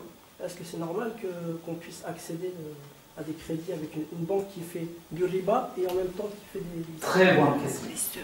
Très bonne question. Est-ce que... Oui. Comme par exemple, aujourd'hui, il y a la BNP Paribas qui vend des... Pose la question. Ah oui. Clairement. Je réponds à sa question. C'est une bonne question parce qu'il dit est-ce que c'est acceptable qu'une banque qui d'un côté fait du crédit à intérêt classique et fait de riba, est-ce qu'on peut accepter qu'elle nous propose aussi des produits halal? C'est ça? Moi je vais vous poser une question. Pareil. Est-ce que ça te dérange d'acheter un peu d'acheter des viandes halal au niveau de Carrefour, par exemple, ou au niveau d'une entreprise qui se vend au CIS? C'est pas forcément Carrefour, mais juste le principe.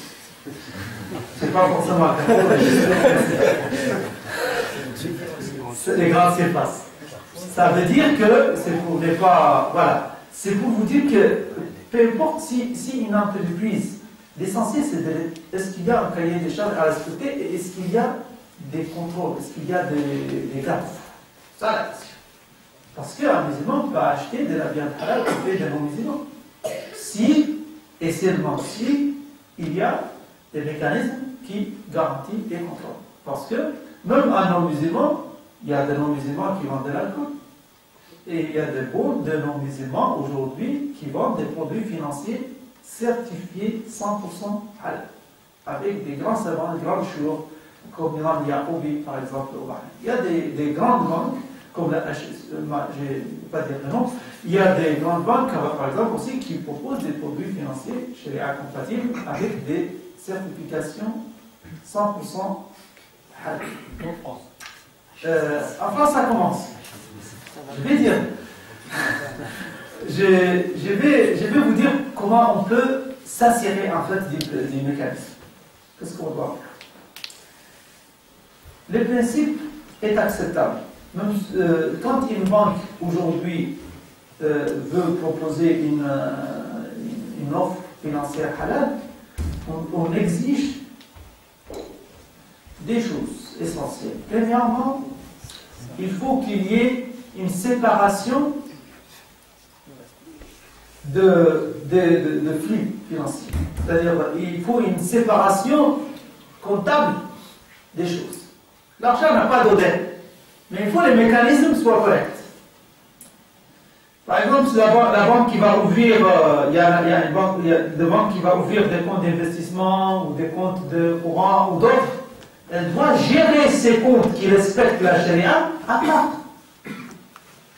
Et il doit donner aux consommateurs, à savoir vous, les garanties qu'elle respecte cela.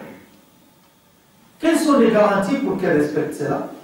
Parmi ces garanties, c'est l'intégration dans son management ou dans son système de gouvernance, ce qu'on appelle un comité de sharia law, c'est-à-dire un organisme spécialisé en droit musulman qui va accompagner les managements dans la mise en œuvre de ces produits. Donc ça, c'est un gage de sérieux et également pour rassurer les clients que l'on respecte les exigences. Parce que les banques classiques n'ont pas les compétences pour. Donc là, les avocats, là, les juristes, les civilistes, etc., mais elles doivent quand même intégrer des spécialistes suivant quand même un modèle indépendant. Ces spécialistes ne doivent pas être salariés au niveau de la banque pour qu'il n'y ait pas de conflit d'intérêts. Ils doivent être en fait des superviseurs externes. Superviseurs externes qui sont là, qui doivent expliquer